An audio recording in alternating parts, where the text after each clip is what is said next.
Nobel Peace Prize winner Elie Wiesel is here. For more than 40 years, he has helped to preserve the memory of the Holocaust in the effort to prevent future atrocities. As a respected thinker and author, he is often looked to as a moral authority and a voice of wisdom for some of the world's most difficult questions.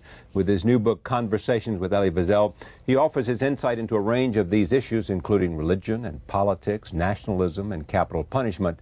I'm pleased to have him back at this table. Welcome. I should say this was done with Richard Hefner, who many people know because of a program called The Open Mind, which has been on, certainly, television for a number of years. How did this begin? It began with a dialogue. Richard Hefner wanted me to be on his program to talk. Yeah. And it was at that time, to me, an important one, because I remember too when he began it, some 40-odd years ago. Yeah. At that time, intellectual conversations, you did not have too many of them on television until you came. And so you range across to subjects like, am I my brother's keeper, the intellectual and public life, on being politically correct, the state and the proper role in our life. Well, he chose a subject, and we had usually a half-hour discussion, and then he collected all of them. That was his work, really. Yeah. And he listens well. He's a good interviewer. Yeah, he certainly had a good conversation on this. I want to move beyond this because some of the things, and talk about September 11th. You are, resistant to the idea of saying something good can come out of this, because it would almost... No matter what the learning is. Because it could almost give a legitimacy, a perverse concept of legitimacy to what happened. That if we need such a scandalous criminal act to give us food for thought, or insight, or an insight, or a direction, that is not good. We should be able, we as human beings who live in a certain century, which is a good century, I was so optimistic at the beginning of the century. I thought really it was good. The century begins again, a new one. Now we have time to think about it, to take a deep breath and say, all right, we shall never do what has been done by others a century ago. And here we are, hardly 2 years. And once more, we are stunned into silence. Stunned by the crime, by the absurdity of the crime. I have studied the theories, the history of terrorism for years. Do you know this is the first time that terrorists are doing what they shouldn't do but did, without explaining why they have done it? They haven't even left a message. They didn't even tell us why they have done it. A protest, a recrimination, a demand, nothing. As if they wanted death to be the message. As if to tell us, you are not worthy of our words. You are worthy of death. Well, so we think of it. But we have, in dialogue between the two of us, we have learned more about where the terror comes from and the misguided sort of intent to create conflict. Sure. And then the misguided effort to use religion as a force, showing you the emptiness of their own absolutely. Process. I think those who use religion to kill make God into an accomplice. They make God into a murderer. And therefore, of course, all of us, really, all civilized people must denounce such a method. But, terrorism in the beginning of the 19th century was an idealistic, romantic notion. Dostoevsky wrote a novel about it. Camus wrote a play about it. It means the terrorists, the nihilists, the revolutionaries wanted to kill the governor of Petersburg. Everything was ready. This man was dead. He didn't know it, but he was dead. At the last moment, before entering his carriage, he took his children with him. And these terrorists, hard-necked terrorists, couldn't do it. They couldn't kill children. Today, terrorists don't have this kind of attitude. They kill children and men and women, innocent people, always innocent people. The seduction of terrorism is what? For people who prepared to do what terrorists are prepared to do in today's version? It's, first of all, an absence of language. They don't need language. Violence becomes a language when language fails. And a terrorist doesn't know how to speak and therefore the terrorist becomes a murderer.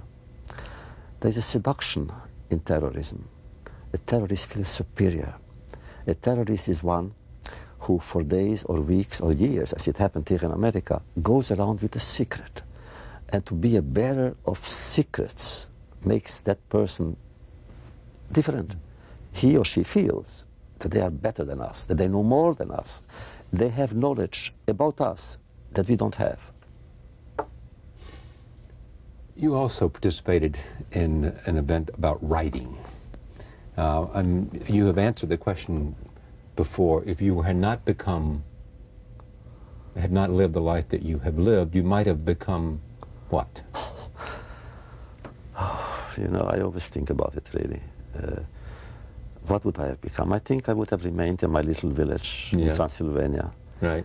I would have become a teacher. That was my passion for a rabbi, or yes, a rabbinic, a kind of head of Talmudic academy, and a writer. I would have written commentaries on the Bible, on the Talmud. That was my passion. So here I am a teacher, but I don't teach that. Yeah. And a writer, I don't write that. Nevertheless, when you began to write, it wasn't easy, because the emotional charge of what you had to say. What? Charlie, when I began writing, I felt driven, of course.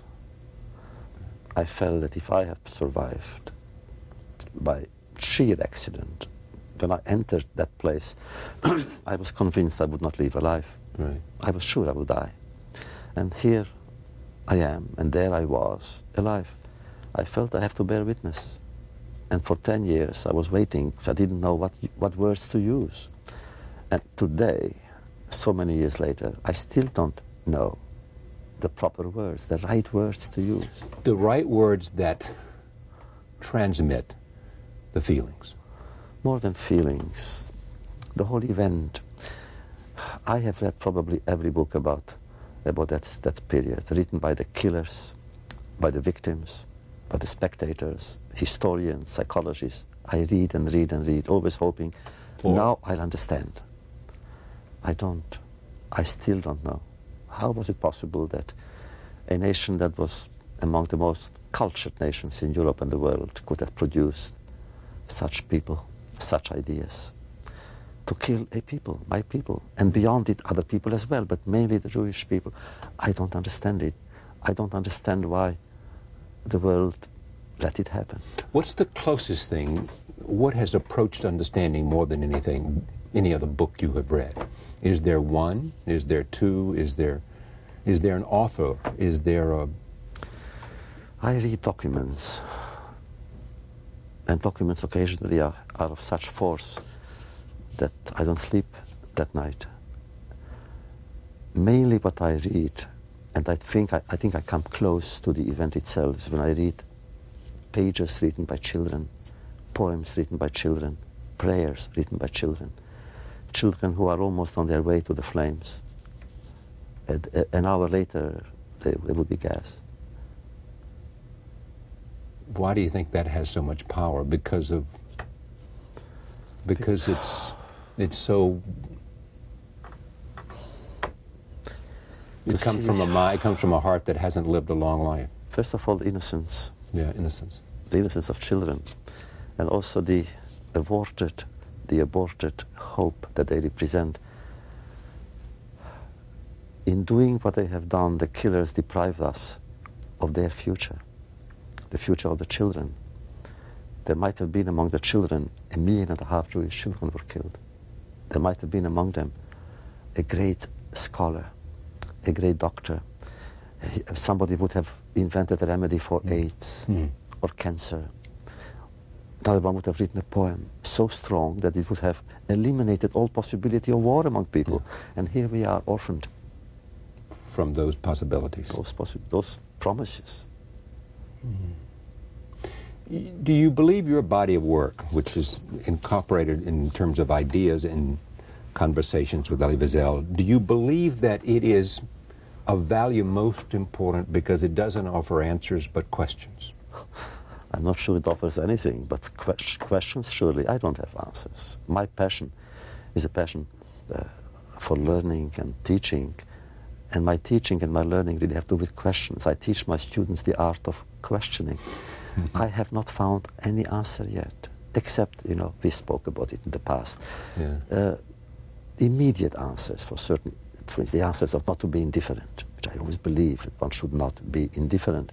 And when I phrased it, it somehow caught on. I said that the opposite of love is not hate, but indifference. And I went on, the opposite of education is not ignorance, but indifference. Yeah. And the opposite of life is not death, but indifference. Indifference. So I began fighting indifference. Now I'm fighting fanaticism. So that is simple. I know the answer. We must fight fanaticism. The answer is fight. Fight. Indifference, fanaticism. You must fight. You must fight both indifference to fanaticism and fanaticism itself.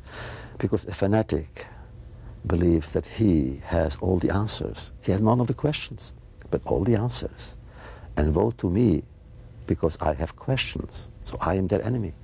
One of the things that's in here is on capital punishment, thinking out loud about capital punishment. You believe in capital punishment? No, I'm Why against not? it. Why not? Why is not bringing justice to... You can bring justice without causing death. I don't like... Is it because of death? Or is it because you don't want the state involved? Or is it because... First of all, because of death. You know, I don't think that we should increase the realm of death. There is enough death in the world. There is the story of the assassination by the Israelis of one of the terrorists, one of their defined terrorists, who they had missed before. Do you say to the Israelis that you were wrong? No, I cannot say that. I say it for myself, that I feel that for me to take an assassin, who knows, again, who knows who the children or the grandchildren of that assassin could be? Which means, again, I'm thinking in the totality of the question. Who knows the future? I don't know the future. But I would say I would take somebody who's really guilty of murder, and I would give him life imprisonment without parole and hard labor. I wouldn't want that prisoner to live in comfort in prison. That person should suffer. Yes, that person must suffer because of what he had done. And be prevented from wherever the evil comes from. But therefore, but to say a state should be an accomplice of death, I somehow have a problem with that. Am I my brother's keeper? I mentioned this, The Anatomy of Hate, Nationalism, Upheaval, Religion, Politics, Intolerance, Capital Punishment, Taking Life, Can It Be an Act of Compassion and Mercy? Making Ourselves Over, in Whose Image? And something that you are so dramatically identified with, The Mystic Chords of Memory. This book is called Conversations with Elie Wiesel, Conversations with Richard Hefner of The Open Mind. Thank you, my friend. Thank you, my friend. Good to have you here. Always.